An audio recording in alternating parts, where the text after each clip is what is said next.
Aouni Soroma, OTEP, à toute l'Afrique et sa diaspora.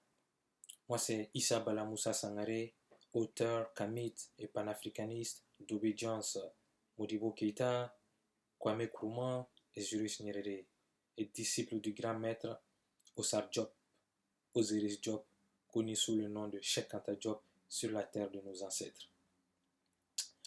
Aujourd'hui, 14 janvier 2022, je vais vous faire cette petite vidéo pour vous narrer une histoire du Mali, une histoire de l'Afrique de l'Ouest, une histoire de la Fédération du Mali, disons tout simplement une histoire de l'Afrique ou pour l'unité africaine. En 1958, le général de Gaulle avec la France a voulu créer une communauté franco-africaine et un référendum sera organisé en septembre 1958. Lors de ce référendum, les pays membres de l'Afrique de l'Ouest occidentale qui étaient dirigés par le grand parti RDA, Rassemblement démocratique africain, avaient un mot d'ordre, c'était de faire voter le oui afin de maintenir l'unité africaine pour aller à l'indépendance ensemble. Exception faite à la Guinée, qui a voté le non, qui est parti à l'indépendance, les autres pays ont voté oui. L'unité est restée constituée, mais les dirigeants comme le président Félix Houphouët-Boigny ont refusé de constituer cette unité, alors qu'il avait même donné son accord par écrit. De ce fait, le pèlerin de l'unité africaine a pris son bâton de pèlerin, le président Modibo Keïta, et a sillonné toute l'Afrique de l'Ouest. Le président Modibo Keïta et ses camarades avaient pu réunir à Bamako en décembre 1958 la Mauritanie en tant que pays observateur, le Dahomey d'hier, le Bénin d'aujourd'hui, la Haute-Volta de l'époque, le Burkina Faso d'aujourd'hui, le Soudan d'hier, le Mali d'aujourd'hui et le Sénégal. Et c'est cette conférence qui va conduire à la création de la Fédération du Mali. À cause des problèmes, disons, des pressions exogènes venant de la France et des pressions endogènes venant de la Côte d'Ivoire, la Mauritanie, le Bénin, le Dahomey de l'époque, le Burkina Faso, la Haute-Volta d'hier se sont retirés. Donc, c'est le Sénégal et le Soudan, le Mali d'aujourd'hui, qui sont partis en indépendance sous forme de fédération appelée Fédération du Mali. Alors, Mamadou Dia, qui était le président du conseil du gouvernement du Sénégal, d'ailleurs qui était même signateur avec le président Modibo Keïta du transfert des compétences entre la France et la Fédération du Mali, dans ses mémoires, a dit quelque chose dont je vais vous citer. Il dit, je cite, cette Afrique des marchés d'esclaves que se partagent les multinationales sous la direction vigilante du FMI et de la Banque mondiale, cette Afrique des élections préfabriquées et des caricatures de démocratie, ce n'est pas l'Afrique de Modibo Keïta. Il est donc grand temps de battre à nouveau le tam-tam du sursaut pour un nouveau rassemblement de Bamako. Telle est à mon sens la signification qu'il convient d'accorder au souvenir de l'action du président Modibo Keïta. Moi, je dirais que les propos de Mamadou Dia étaient prémonitoires. Parce que ce qui se passe aujourd'hui à Bamako, au cœur de Bamako, au cœur du Mali, ce 14 janvier 2022, c'est un autre rassemblement à Bamako. Mais ce n'est pas seulement 5 pays qui sont autour de la table, c'est les 15 pays de l'espace CEDEAO qui sont tous autour de la table. Je dirais mieux, à part la magie de l'Internet et des réseaux sociaux, ce n'est pas seulement 15 pays de l'espace CEDEAO qui sont autour de la table à Bamako, mais c'est toute l'Afrique entière qui se trouve ici comme pays membre et comme pays observateur, y compris de sa diaspora.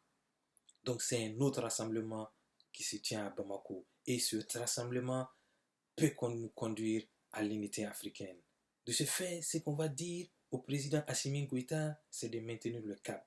La chance qu'il vient d'avoir, un homme ne peut pas l'avoir 2 fois dans sa vie. La balle est dans son camp. Le peuple malien, le peuple de l'Afrique et sa diaspora, ils ont tous montré qu'ils sont derrière vous, le président, le colonel Assimi Goïta. Et nous sommes dans une période de révolution. Et j'aime bien la définition du professeur Joseph Kizerbo par rapport à la révolution. Il nous dit que la révolution n'est pas seulement de tourner la page, mais c'est de changer complètement de dictionnaire. Nous devons changer complètement de dictionnaire en coupant ce cordon ombilical, ce paternalisme avec la France. Assimi Goïta, le peuple est derrière vous. Le peuple est derrière vous. il faut garder le cap et marcher droit dans vos bottes. La jeunesse panafricaine, la jeunesse africaine consciente est là, debout sur les remparts. Et je voudrais également lancer un appel à toute la jeunesse panafricaine. Le camarade président Thomas Sankara nous a dit, il dit que lorsque le peuple se lève, l'impérialisme tremble, le néocolonialisme tremble. Lèvons-nous, sortons tous, tout le monde, le 22 janvier 2022, partout là où vous vous trouvez. Soyons nombreux dans la rue. 1 million de Ghanéens, 1 million d'Ivoiriens, 1 million de Sénégalais, 1 million de Burkinabés, j'en passe, dans les rues, pour battre le pavé. Je vous promets que nos dirigeants, ils vont réviser ce qu'ils ont dit. Ils vont réviser ce qu'ils ont pris comme sanction, comme embargo contre le Mali. Et ils nous ont prouvé, le manifeste est là, ces dirigeants, qu'il y a 2 CEDEAO dorénavant. La CEDEAO des chefs d'État et la CEDEAO du peuple africain, de l'Afrique de l'Ouest. Car le peuple de l'Afrique de l'Ouest a montré qu'ils sont solidaires envers le peuple malien. Et ces présidents, ils n'ont pas décidé à notre nom. Ils ont décidé pour leurs propres intérêts et à leur propre nom. Le peuple a montré à travers toute l'Afrique qu'ils n'ont pas décidé au nom du peuple africain. Et c'est très triste et c'est très malheureux. Très triste et très malheureux. Le président Nkrumah nous définissait le néocolonialisme en disant que c'est nul, c'est juste de gérer un pays indirectement. Tout le monde sait que c'est la France de Emmanuel Macron qui est en train de tirer les ficelles et nos dirigeants vont suivre. Et c'est très triste. Nous vous demandons de devenir des modèles pour nous. En continuant sur cette voie, vous ne saurez jamais, vous n'allez jamais être des modèles pour nous, pour la jeunesse africaine. Tout récemment, je discutais avec une sœur togolaise. Elle me dit, vous n'arrêtez pas de parler de Nkrumah, de Nyerere, de Thomas Sankara ou de Modibo Keïta, vous nous ramenez tout le temps en arrière. J'ai dit oui, puisque nous n'avons pas eu des dirigeants qui ont fait mieux que eux, ou bien disons tout simplement qui ont juste fait comme eux. Nous n'avons pas eu. On veut d'autres modèles. Mais nos actuels chefs d'État, présidents, dirigeants, ce ne sont pas des modèles pour nous. Ils ne sont pas des modèles pour nous. Je m'arrête là pour que la vidéo ne soit pas longue. Par ces propos de Nyerere qui dit que le président Julius Nyerere, le Malimou, il dit que eux qui sont la première génération de l'Afrique, ils ont pu redonner l'indépendance à l'Afrique, mais n'ont pas pu unir l'Afrique. Il dit que cette tâche incombe à la jeunesse panafricaine, à la jeunesse africaine. Alors mes frères et sœurs africains, de la diaspora comme de l'intérieur de l'Afrique, sortons tous le 22 janvier. Montrons à la France, montrons à nos dirigeants, montrons au reste du monde que l'Afrique peut s'unir et l'Afrique va s'unir. Et l'Afrique va s'unir. L'Afrique peut et l'Afrique va s'unir. Et je termine par ces mots en disant un grand merci par ma modeste voix.